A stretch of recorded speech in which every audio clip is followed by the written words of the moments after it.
Om Swastiastu. Perkenalkan, nama saya Putu Adindrawan, NIM 1819051067. Di sini saya akan membahas tentang pengertian sistem pakar. Nah, sistem pakar adalah sistem yang berusaha mengadopsi pengetahuan manusia ke komputer yang dirancang untuk memodelkan kemampuan menyelesaikan masalah seperti layaknya seorang pakar. Nah, ini struktur sistem pakar. Bisa lihat ini ada knowledge base. Knowledge base atau bisa disebut basis pengetahuan adalah suatu jenis basis data yang digunakan untuk memanajemen pengetahuan. Nah, di bagian-bagiannya ada domain knowledge. Terus working memory. Working memory itu bisa disebut seperti memorinya sebuah kemampuan kognitif kompleks terbatas dalam menyimpan sementara dan memanipulasi informasi untuk belajar, berpikir, memberi perhatian, berhitung, dan memecahkan masalah. Nah, semua ini menuju langsung ke inference engine. Inference engine ini adalah bagian dari sistem pakar yang mencoba menggunakan informasi yang diberikan untuk menemukan objek yang sesuai. Nah, di sini semua diproses dari knowledge base dan working memory menuju yang diperintahkan oleh user. Sekian presentasi dari saya. Saya ucapkan terima kasih. Terima kasih atas kesempatannya. Di sini saya akan melanjutkan presentasi dari teman saya mengenai metode yang digunakan dalam proyek sistem pakar kali ini adalah metode forward chaining. Forward chaining adalah metode pencarian atau penarikan kesimpulan yang berdasarkan pada data atau fakta yang ada menuju pada sebuah kesimpulan. Penelusuran dimulai dari fakta yang ada lalu bergerak maju melalui premis-premis untuk menuju ke sebuah kesimpulan atau bottom up reasoning. Berikut merupakan gambaran kerja metode forward chaining atau bottom up reasoning. Dalam forward chaining, aturan-aturan diuji satu demi satu dalam urutan tertentu. Urutan itu mungkin berupa urutan pemasukan aturan ke dalam basis aturan atau juga urutan lain yang ditentukan oleh sang pemakai. Setiap saat aturan diuji, sistem pakar akan mengevaluasi apakah kondisinya benar atau salah. Jika kondisinya benar, maka aturan itu disimpan dan dilanjutkan menguji aturan berikutnya. Proses ini akan dilakukan secara berulang-ulang sampai seluruh basis aturan teruji dengan berbagai kondisi. Berikut merupakan tampilan tabel keputusan dan rule dari metode forward chaining. Langkah pertama yang perlu kita lakukan adalah mengumpulkan data mengenai gejala dan jenis penyakit yang akan kita buatkan sistem keputusan. Dalam hal ini, kami menggunakan penyakit malaria dengan 20 gejala. Setelah menentukan datanya, selanjutnya kita buat tabel gejala. Pada tabel ini terdapat dua kolom, yaitu kolom kode dan kolom gejala.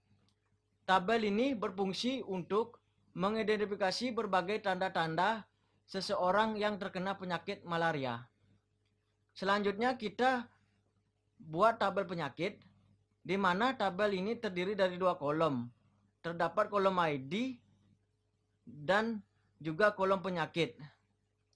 Tabel ini berfungsi untuk mengidentifikasi salah satu jenis penyakit malaria, yaitu malaria tertiana. Setelah tabel ini dibuat, selanjutnya kita menentukan atau mengidentifikasi gejala-gejala pada penyakit malaria tertiana.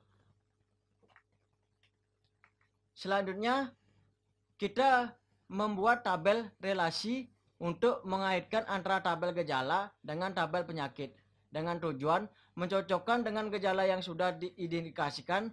Dalam hal ini, aturan atau rule untuk mendeteksi penyakit malaria jenis tertiana adalah if demam, N menggigil, N berkeringat, N muka merah, N pegal-pegal, N kurang nafsu makan, dan malaria tertiana. Dari 3 proses tersebut dilakukan dengan benar, maka dapat dibuatkan bagan forward chaining dari diagnosis penyakit malaria tertiana. Sekian presentasi dari saya. Selanjutnya akan dilanjutkan oleh teman saya. Perkenalkan, nama saya IGD Krisna Kusmawijaya. Nah, kali ini saya akan mendemokan programnya. Jadi programnya adalah seperti ini. Kita lihat di presentasi ya.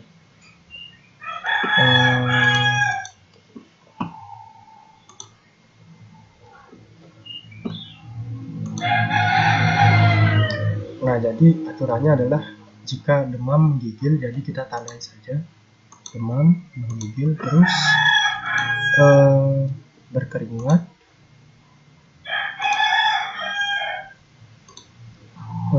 muka merah,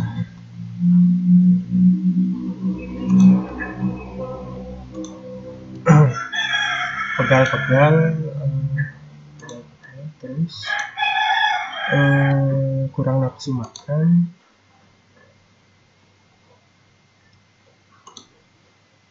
ya, kurang nafsu makan.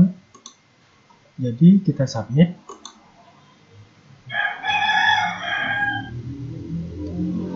Kita tunggu. Nah, jadi di sini hasil diagnosanya sudah terlihat ya. Jadi jadi pada program kali ini adalah mendeteksi malaria tertiana. Jadi infonya adalah seperti ini dan solusinya seperti ini.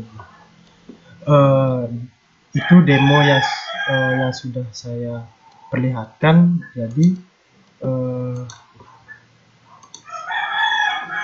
kesimpulannya adalah dari hasil pengamatan yang telah dilakukan, penerapan metode forward chaining dapat membantu dokter dalam melakukan diagnosis penyakit. Aplikasi sistem pakar dirancang dengan menggunakan metode forward chaining yang dapat membantu pengguna untuk mendeteksi gejala penyakit malaria, khususnya adalah tertiana. Jadi penyakit ini yang mungkin akan diderita serta solusi penanganannya seperti apa.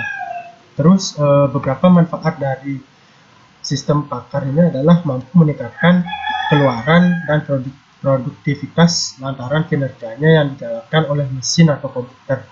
Nah, jadi beberapa hal yang termasuk dalam kelemahan dan bisa jadi menghambat dari keberadaan sistem pakar ini adalah tidak semua pengetahuan yang hendak dipelajari atau diambil tersedia begitu saja, mengingat begitu besar cakupan ilmunya. Jadi kan setiap orang itu punya persepsi yang beda-beda. Sekian presentasi dari saya. Apabila ada kesalahan mohon dimaafkan. Terima kasih.